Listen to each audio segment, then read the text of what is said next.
여러분, 안녕하세요. 이번 23장 두 번째 영상에서는 바로 지난 시간에 배운 선도 선물 계약에 이어서 또 파생하면 대표적으로 떠오르는 상품인 옵션에 대해서 배워보는 시간을 가져보겠습니다. 자, 옵션이라는 것은 무엇이냐? 이 옵션은 또 완전 특이한데요. 선도나 선물 계약이 서로 쌍방 간에 거래를 하자라고 너는 팔고 나는 산다 라는 동등한 관점의 계약이라면 옵션은 권리를 부여하는 계약입니다. 이게 무슨 권리냐? 어떠한 기초 자산을 가지고 그 기초 자산을 사거나 팔 수 있는 그 거래를 시작할 수 있는 권리를 한쪽에게 주는 거예요. 그래서 이 권리를 시행한다라는 것을 바로 우리는 exercise, 행사라고 부르고요. 이때 또 한 가지 중요한 점은 이때 거래가 실제로 행사가 되면 이 계약이 행사가 되게 되면 그때의 거래 가격은 정해져 있다. 그 거래가 일어나게 되는 가격을 우리는 행사가, exercise price라고 부릅니다.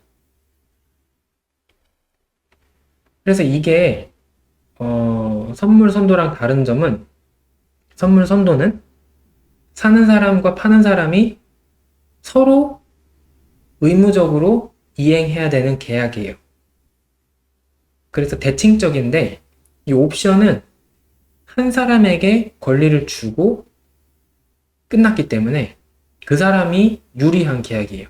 그리고 반대쪽 사람은 불리한 계약이에요. 왜냐하면 상대방이 하자 하면 해야 되고 상대방이 안 해 하면 안 해야 되는 거예요. 그래서 비대칭적인 구조를 가지고 있다. 그러면 그 권리를 받는 사람은 당연히 이 계약이 자기한테 유리한 거니까 할 수 있는데 그러면 그 권리를 파는 사람, 그러니까 상대편은 뭐 하는 거냐? 권리를 주는 사람은 뭐 하는 거냐? 이 사람은 그 대신 현재의 이익을 얻습니다.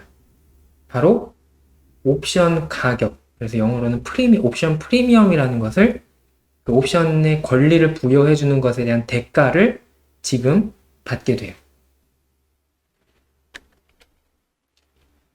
그리고 이 옵션 계약은 또 두 가지로 나눌 수 있는데 콜 옵션이 있고 풋 옵션이 있습니다.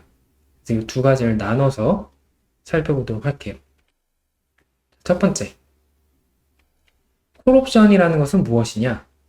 콜을 할 수 있는 옵션을 주는 거예요. 이 옵션이 권리라고 했잖아요. 콜을 한다는 건 뭘까요? 내가 가져가겠다는 거거든요. 그래서 그 기초 자산을 살 수 있는 권리를 줄 때 콜 옵션이라고 부릅니다. 그러면 이 콜 옵션 상황에서 매수하는 사람은 이 권리를 받아요. 그 대신 그 사람이 나중에 이 옵션을 행사하면 지정된 행사가에 그 기초 자산을 무조건 살 수 있는 권리가 있는 거예요. 그 대신 그 권리를 받기 위해서 오늘 이 사람은 상대방에게 콜옵션의 가격, 프리미엄만큼을 주게 됩니다. 두 번째, 반대 사람은 뭐냐? 반대편 사람, 그러니까 매도하는 사람은 이 매수하는 사람에게, 콜옵션을 산 사람에게 권리를 주는 거죠. 그 대신 내가 불리하니까 콜옵션의 가격을, 즉 프리미엄을 오늘 받게 된다. 그런 차이가 존재하게 됩니다. 자, 그러면 콜옵션의 매수자 입장에서 이제 이거는 매수자의 입장에서 이익 구조를 살펴볼게요. 자, 이 옵션을 가지고 있으면, 왜냐하면 이게 보유한 사람이니까 이 사람 입장에서 기초 자산의 가격이 올라간다. 그럼 변한 가격, 그 콜옵션을 행사할 수 있는 시기가 되었을 때 기초 자산의 가격이 P라고 할게요. 그리고 exercise price, 행사가는 K라고 하겠습니다. 이거를 행사 가격이라고 하는데 보통 이거는 K를 약어로 쓰거든요. 왜냐하면 엑서사이즈를 영어로 다른 말로 스트라이크라고도 해요. 그래서 그 야구 보시는 분들 알겠지만 스트라이크를 K로 표현을 하잖아요. 그거랑 동일하게 K를 따와서 K라고 부릅니다. 자, 그러면 이때 행사를 하게 됩니다. 왜냐? 기초자산의 가격이 올라가면 내가 이익을 볼 수 있거든요. 왜 이익을 보는지 바로 다음에 설명을 할 텐데 지금 굉장히 비싸진 자산이에요. 그런데 나는 예전에 맺어둔 행사가에 이 자산을 무조건 가져올 수 있어요. 그러니까 그 가격에 싼 행사가에 이 자산을 가져와서 시장에서 현물로 팔면 지금 시장에서의 기초자산 가격인 P만큼을 받을 수 있는 겁니다. 그래서 P에서 K를 뺀 만큼을 내가 이득을 볼 수 있다. 그러면 거꾸로 기초자산의 가격이 하락하게 되면 어떻게 하느냐? 그러면 권리를 행사하지 않습니다. 그대로 계약을 만료시켜버려요. 그럼 아무 일도 일어나지 않았습니다가 되는 거죠. 그러면 이익도 없고 손해도 없는 그런 상태가 됩니다. 자, 이게 바로 중요한 점인데 결국 콜옵션을 보유한 매수자는 내가 유리한 선택을 할 수 있다는 겁니다.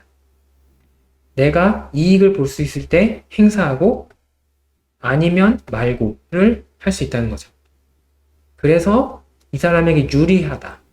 그러므로 애초에 계약을 맺을 때 파는 사람에게는 그거에 대한 반대 급부로서 콜옵션 프리미엄을 주게 된다는 거죠. 자, 그러면 실제 옵션 상품을 통해서 그 예시를 설명드리도록 할게요. 그 우리나라에서 거래되고 있는 옵션 중에 미국 달러에 대한 옵션이 있어요. 그러니까 외환 관련 상품이라고도 볼 수 있는데 미국 달러, 그 중에서도 1만 달러에 해당되는 자산을 기초자산으로 하는 선물 계약이고 한국거래소에서 거래가 되고 있습니다. 자, 그러면 오늘 만약에 이 달러 옵션 중에서 콜 옵션을 한 단위 매수한다면 어떠한 일이 일어나는지 설명을 드릴게요. 이 콜 옵션을 사게 되면 이제 샀으니까 옵션의 프리미엄, 옵션의 가격을 지불을 해야겠죠. 그게 30원이라고 가정을 하겠습니다. 그리고 이 콜 옵션은 행사가별로 다 별도로 존재하게 되는데 다양한 콜 옵션 중에서 행사가가 1100원인 거를 사겠어요. 그러니까 여기서 1100원이라는 의미는 1달러를 1100원에 거래하는 그런 환율이라고 볼 수가 있습니다. 자, 그럼 이 상태에서 만약에 일주일 후에 환율이 1150원이 되면 어떻게 되느냐? 저는 이 달러 콜 옵션을 행사할 수 있어요. 그러면 1150원어치의 시장에서 1150원어치를 하고 있는 1달러를 나는 단돈 1100원에 행사함으로써 가져올 수 있는 거죠. 그러니까 이 옵션 계약의 상대방에게 1100원만 주고 1115원, 1150원짜리를 가져올 수 있다는 겁니다. 그러면 다시 이 가져온 달러를 외환시장에서 원화로 바꾸는 거예요. 그러면 어떻게 되느냐? 지금 시장의 환율이 1150원이니까 1150원이 생기겠죠. 그래서 이 옵션을 행사함으로써 얼마만큼의 현금 흐름이 생겼느냐? 50원이라는 요 실제 가격과 이 엑설사이즈 행사 프라이스의 차이만큼의 이득이 나에게 돌아오게 됩니다. 여기서 처음에 최초의 일주일 전에 30원의 금액을 지불했기 때문에 이제 그걸 치더라도 20원의 이득이 남게 돼요. 그리고 또 여기서 중요한 점은 이게 1달러당으로 계산한 거거든요. 근데 실제 한 단위 계약은 1만 달러 단위로 시행을 한다고 했으니까 1만 달러 곱하기 20원을 하면 20만 달러가 나에게 생기게 되는 거죠. 그 다음 두 번째, 환율이 1,100원인 경우. 자, 이 경우에는 행사가랑 현재 시장 가격이 동일하기 때문에 행사를 하든 행사하지 않고 그대로 계약을 만료시키든 동일한 결과가 나오거든요. 그래서 행사한다고 쳐봅시다. 행사한다고 치면 1,100원 어치의 달러를 행사가인 1,100원에 사올 수 있는 거예요. 그러면 다시 이거를 외환시장에서 팔면 1,100원이 그대로 나오겠죠. 그래서 옵션을 행사하면 얻을 수 있는 현금 흐름은 0원이 됩니다. 이것은 왜 그러냐? 이 현재 가격과 엑설사이즈 프라이스가 동일했기 때문에. 그래서 행사 하나 안 하나 하나마나가 되는 그런 상황이 됩니다. 그러면 애초에 내가 일주일 전에 30원씩 쓴 거를 고려하면 이제 마이너스 30원 퍼 달러의 이익이 나게 되는. 그러니까 사실상 30원씩 손해를 보게 되고 이제 1만 달러가 원금이었다. 하나의 기준이었다라는 걸 생각하면 곱하기 30을 하면은 이제 마이너스 30만 달러가 되겠죠? 그 다음 세 번째. 자, 이번에는 일주일 후 환율이 1,050원으로 떨어졌어요. 그러면 행사하지 않습니다. 그럼 어떤 일이 일어나느냐? 옵션을 통해서 얻는 현금 흐름이 없어요. 그런데 나는 이 권리를 얻기 위해서 처음에 30원씩을 썼기 때문에 달러당 30원씩 손해를 봅니다. 그래서 마찬가지로 마이너스 30만 원이라는 손해를 보게 됩니다. 그래서 이 결과들을 종합하면 첫 번째 경우에 콜옵션으로부터 이익을 볼 수 있고 두 번째, 세 번째의 경우는 옵션 구매 비용만큼 손해를 본다라는 점을 확인을 할 수 있습니다. 근데 첫 번째의 경우에서 더 나아가서 만약에 환율이 극단적으로 1,300원이 됐다 라고 칠게요. 그러면 1,100원의 행사가를 시행하고 갖고 와서 1,300원에 팔 수 있기 때문에 200원씩 이득을 볼 수 있어요. 그럼 200원에서 처음에 30원을 빼도 170원씩 남게 되죠. 그러면 1만 달러로 곱하면 170만 원의 이득이 발생을 한다. 그러니까 이득은 점점 가격이 상승할수록, 그러니까 환율이 올라갈수록 이익의 폭이 더 증가할 수도 있다라는 점을 보여주는 거죠. 하지만 환율이 떨어진다고 해서 손해가 그러면 마찬가지로 커지느냐? 그렇지는 않습니다. 왜냐하면 가격이 덜 하락하든 말든 그냥 나는 어쨌든 그 상황에서 응, 안 해 하고 만료시켜버리면 되기 때문에 그냥 옵션 구매 비용만 손절이 발생을 하고 더 이상의 손해는 생기지 않는 거죠. 그게 바로 이 옵션이 비대칭적인 상품이라는 것을 보여주는 거예요.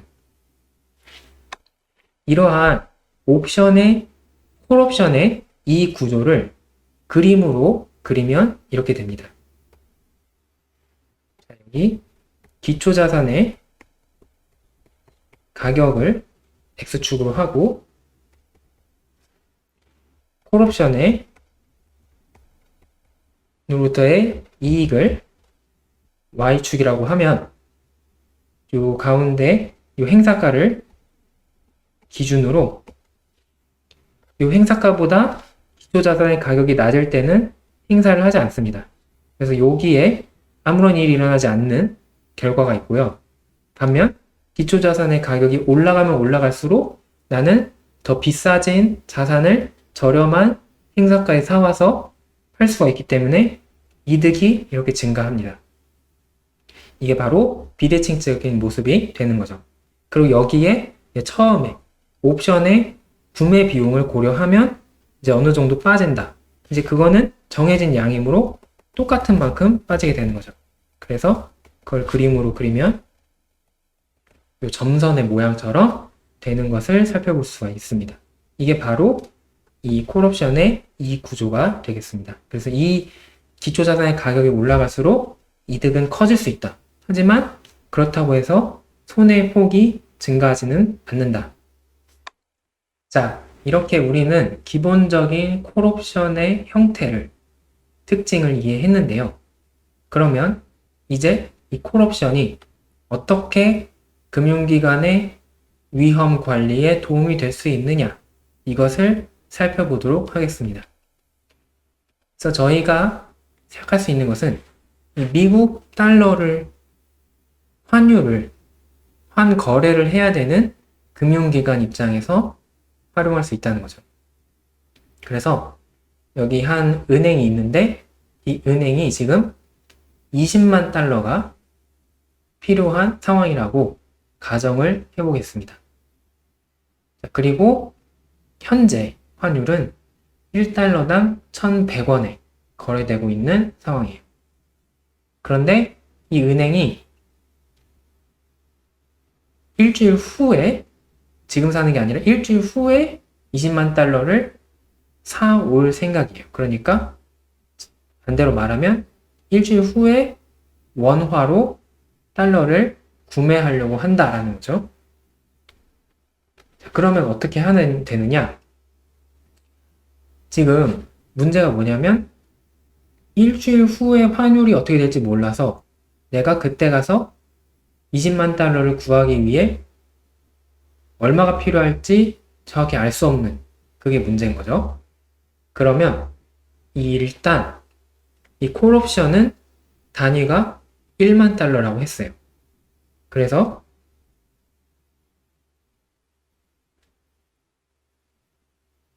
이 1만 달러가 한 계약 단위인데 20만 달러가 필요한 상황이니까 20단위를 매수합니다. 그러면 행사가는 그대로 1,100원으로 하고요. 현재 가격이 아까랑 동일하게 달러당 30원에 해당되는 금액이라고 보겠습니다.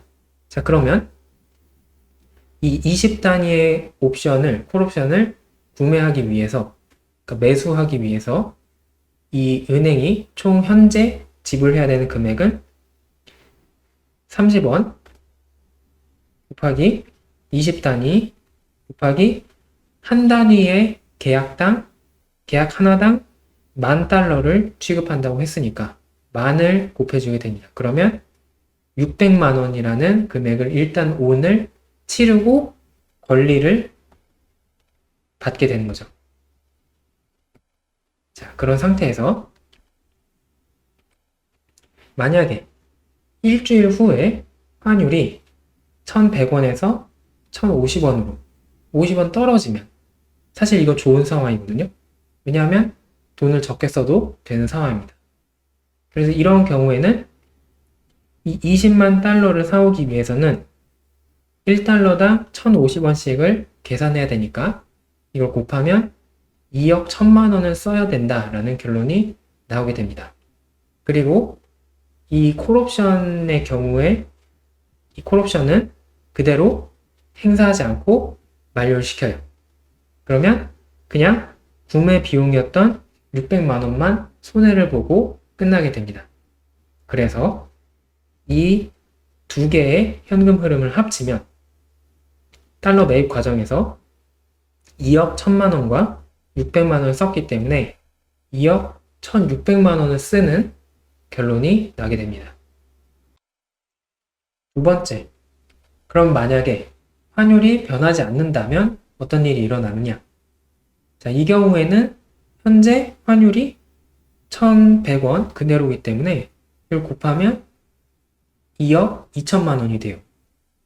그리고 이때 콜옵션은 그대로 만료를 시켜버립니다. 자, 그러면 왜냐하면 이제 지금 행사가와 현재 가격이 동일하기 때문에 행사 하나마다 동일한 결과가 나온다. 그래서 그냥 구매 비용만큼 손해만 보게 됩니다. 그러면 내가 총 써야 되는 현금 흐름은 2억 2천만 원을 쓰고 옵션 구매하느라고 600만 원을 더 썼기 때문에 2억 2,600만 원을 쓰는 셈이 되는 거죠. 다음 세 번째. 만약에 이게 가장 우려했던 상황인데 일주일 후에 환율이 올라가게 되는 상황. 그러면 내가 원래는 옵션 계약이 없으면 돈을 더 많이 써야 되는 상황이에요. 자, 이 경우에는 실제로 달러를 매입을 하는데 1,150원에 사오니까 총 2억 3천만 원을 써야 됩니다. 자, 그런데 이 경우에는 가격이 상승했으니까 콜옵션이 행사될 수 있는 조건이 만족되었어요. 그래서 행사가는 1,100원인 거를 행사를 하고 실질 가치가 1,150원인 걸 사올 수 있는 거죠. 그래서 50원씩 이득을 봅니다. 근데 그 계약을 20개 했어요. 그리고 한 계약당 $10,000예요. 그래서 총 1,000만 원을 이득을 보게 되는데 600만 원을 지금 이 옵션을 사오는 권리를 갖는 조건으로 썼으니까 총 400만 원의 이득을 보게 됩니다.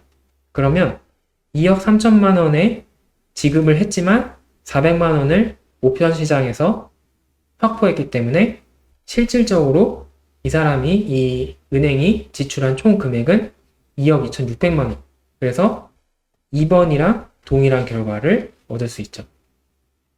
자, 그래서 이 결과를 종합하면 이렇게 됩니다. 1번의 경우는 2억 1,600만 원 썼고요. 2번, 3번의 경우는 2억 2,600만 원을 썼어요. 근데 이거를 더 확장해도 다른 가격을 대입해 봐도 절대 2억 2,600만 원 이상을 쓰지는 않습니다. 그래서 환율이 상방의 문제, 그러니까 환율이 올라가서 생기는 문제점, 환율 상방의 위험을 해치했다라는 결론을 얻을 수 있습니다. 이게 오히려 좋은 게 사실 환율이 떨어진 거는 상관이 없거든요. 1번의 경우가 바로 그 경우였죠.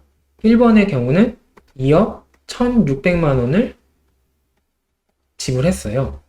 근데 이거는 사실 오히려 좋은 거예요. 왜냐하면 환율이 떨어져서 내가 더 이득을 볼 수 있는 상황이잖아요. 그래서 그쪽에는 내가 관심이 없기 때문에 그냥 상관이 없었다. 그래서 이게 바로 선도나 선물과 큰 차이가 발생하는 점이라고 볼 수 있습니다. 선도나 선물은 양쪽 방향에 다 위험을 해치하는데 결과물이 나오게 됩니다. 하지만 옵션의 경우는, 콜옵션의 경우는 그렇지 않았다. 그래서 한쪽의 위험을 해치하는 데만 집중을 했다. 그런 차이가 있고, 그 대신 얘는 무슨 차이가 있다? 바로 프리미엄을 지불하는 차이가 있다는 거죠. 이거는 프리미엄이 없지만 얘는 그 권리를 사오기 위해서 프리미엄을 지불했기 때문에 요 끝자리가 600만 원으로 끝났던 그 600의 차이가 생겼던 것을 볼 수가 있습니다. 이거를 그래프로 표현을 하면 이렇게 그릴 수 있는데요. 지금 내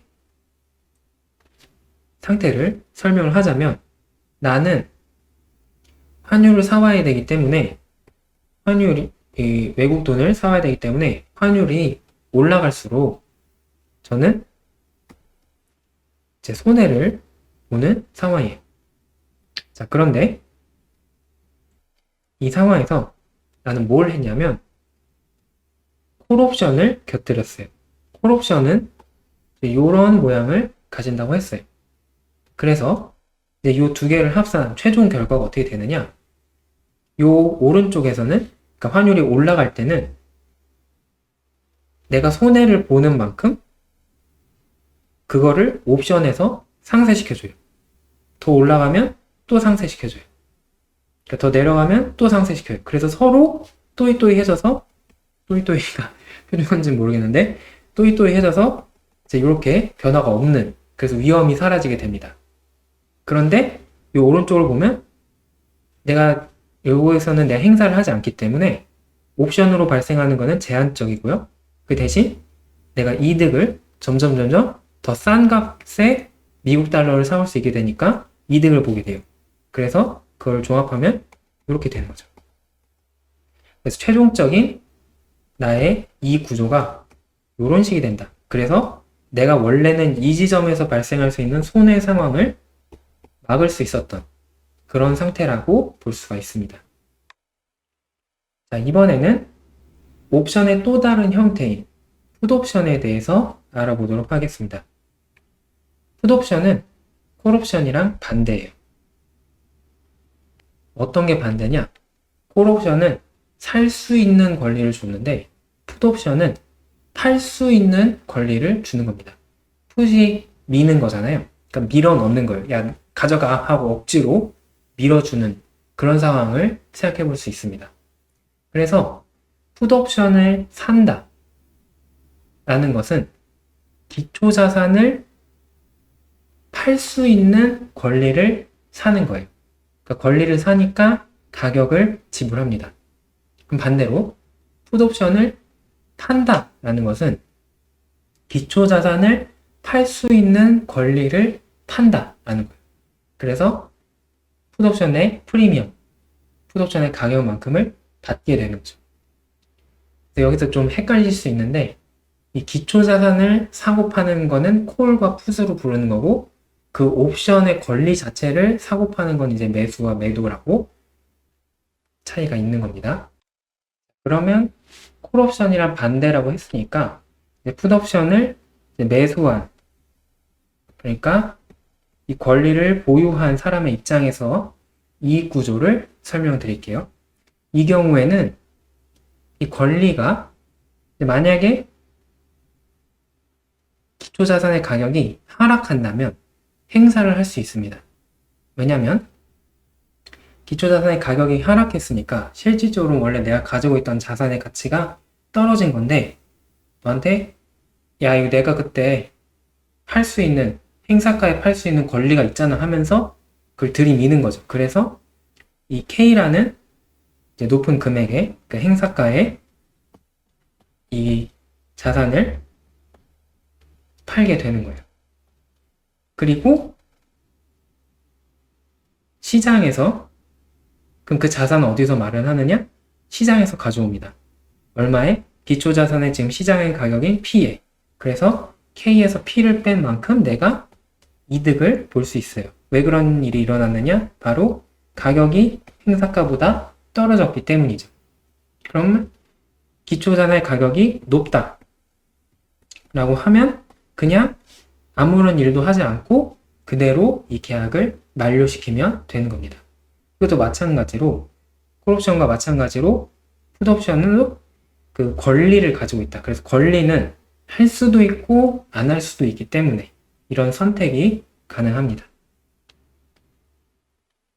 자, 그러면 이 풋옵션을 한번 살펴볼게요. 우리나라 또 증시를 대표하는 주가 지수 중에 코스피 200 지수가 있어요. 이 코스피 200 지수는 우리나라 주식시장을 대표하는 200개 회사의 평균 기업 가치를 가지고 산정한 거예요. 자, 그리고 그 코스피 200 지수에 대한 옵션을 한국거래소에서 팔고 있습니다.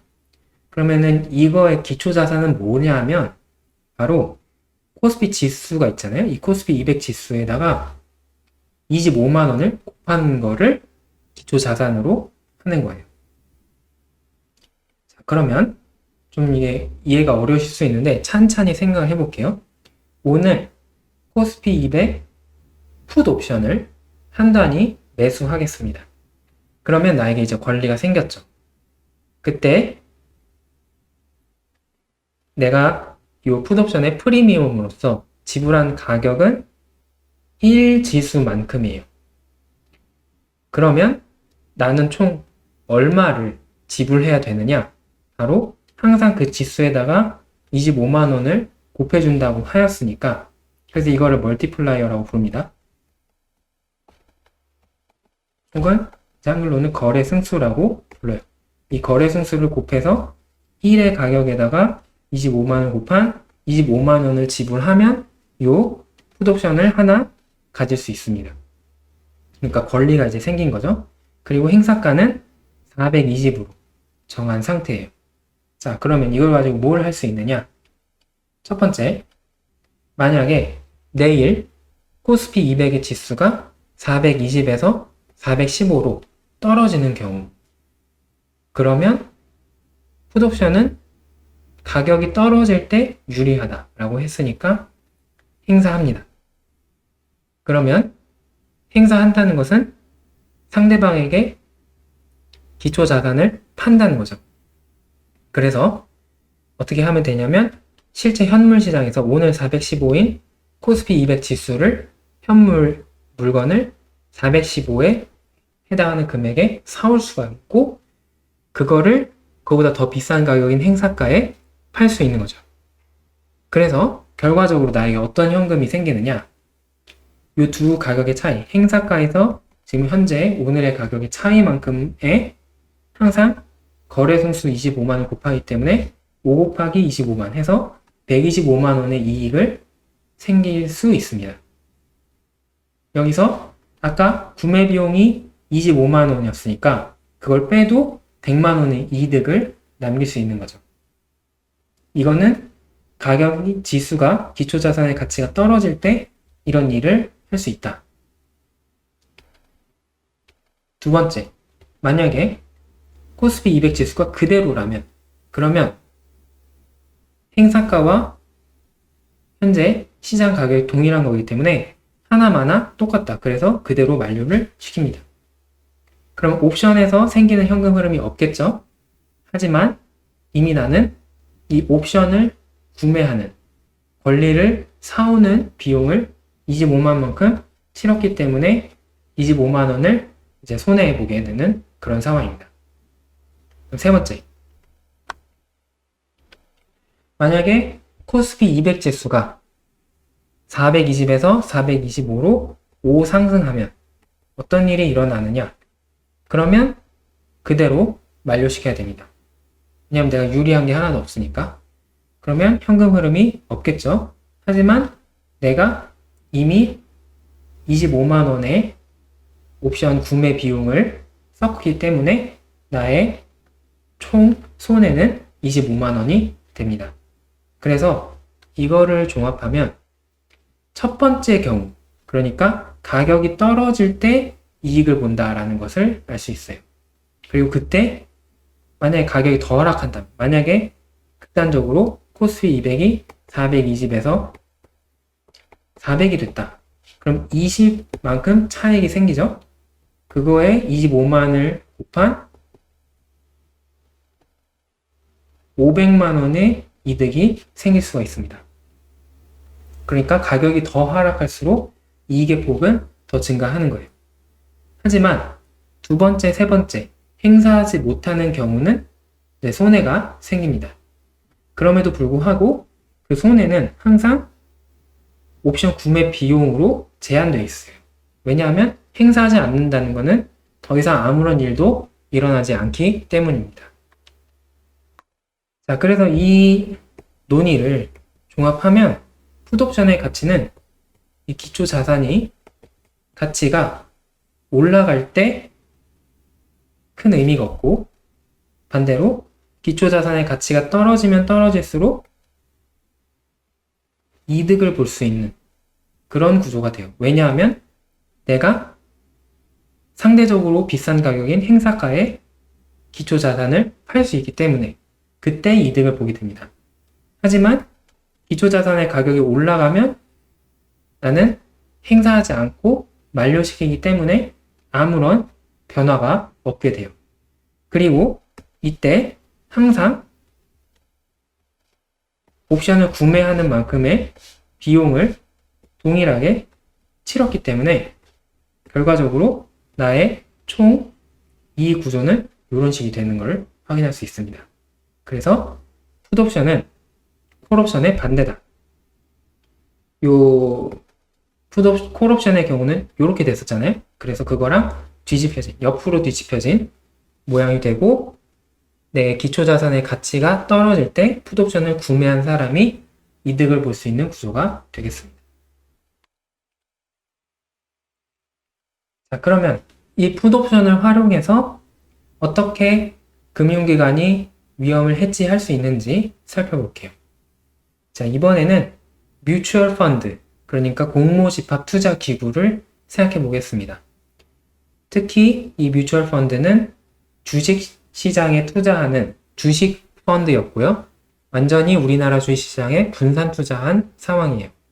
그리고 총 투자한 포트폴리오의 시장 가치가 10억 원이다. 그러면 이 펀드의 걱정은 무엇이겠어요? 주가가 떨어지면 큰일이 나겠죠. 그래서 주가들이 떨어져서 이 주식 포트폴리오의 가치가 변동하는 그러한 위험을 해치하고 싶은 상황입니다. 자, 이때 이 펀드가 할 수 있는 것은 이 펀드 매니저가 풋옵션을 10단위를 사면 돼요. 일단은 이유는 보시면 알게 됩니다.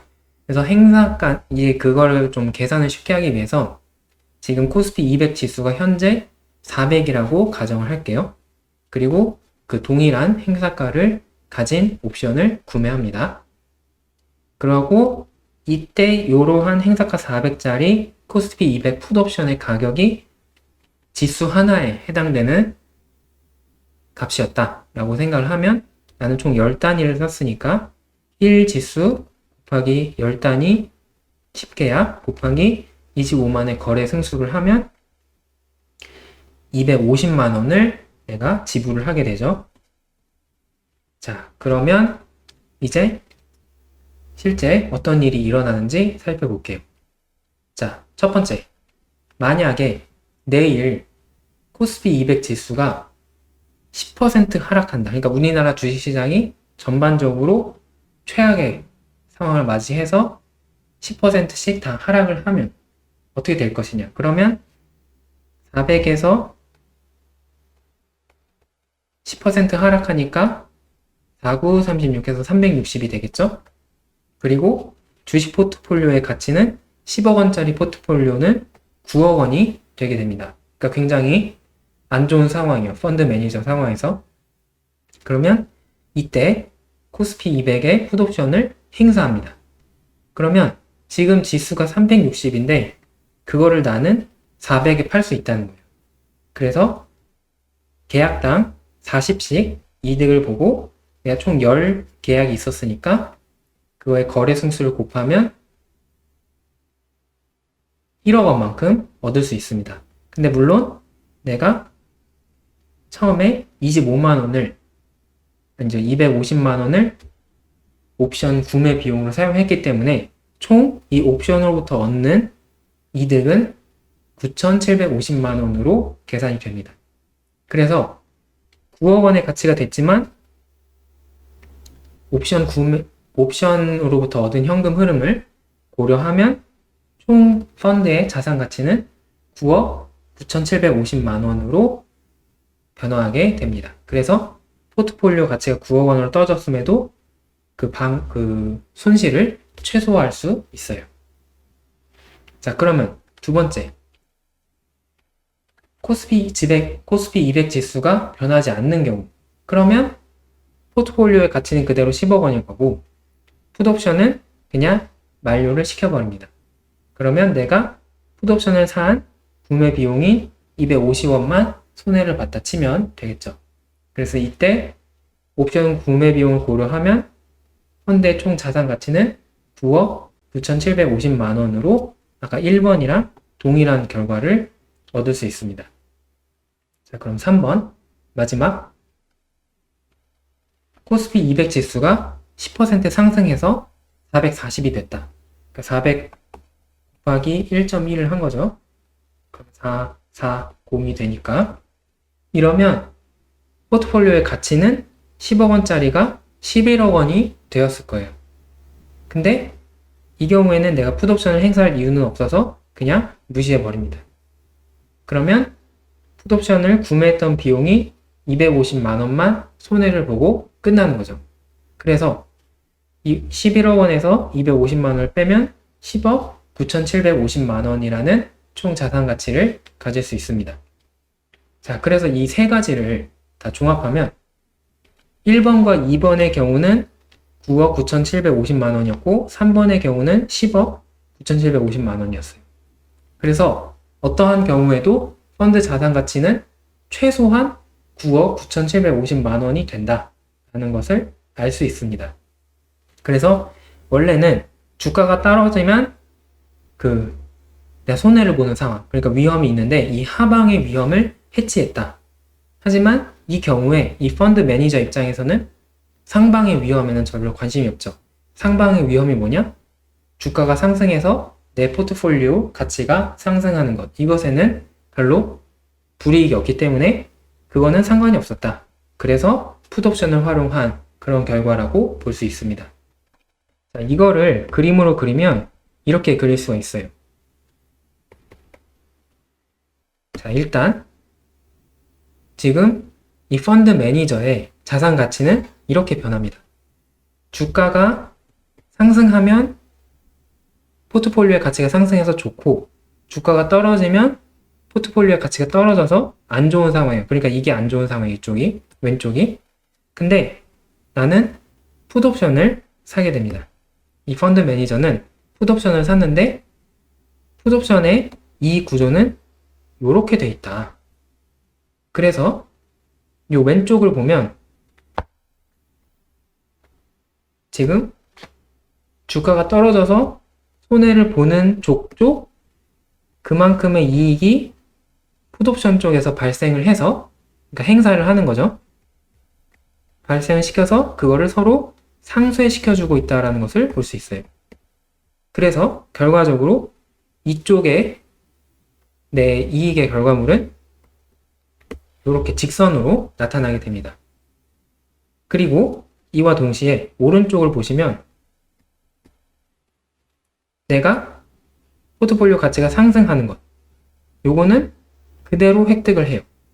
이때는 옵션을 그냥 만료시켜 버리기 때문에 변화가 없다.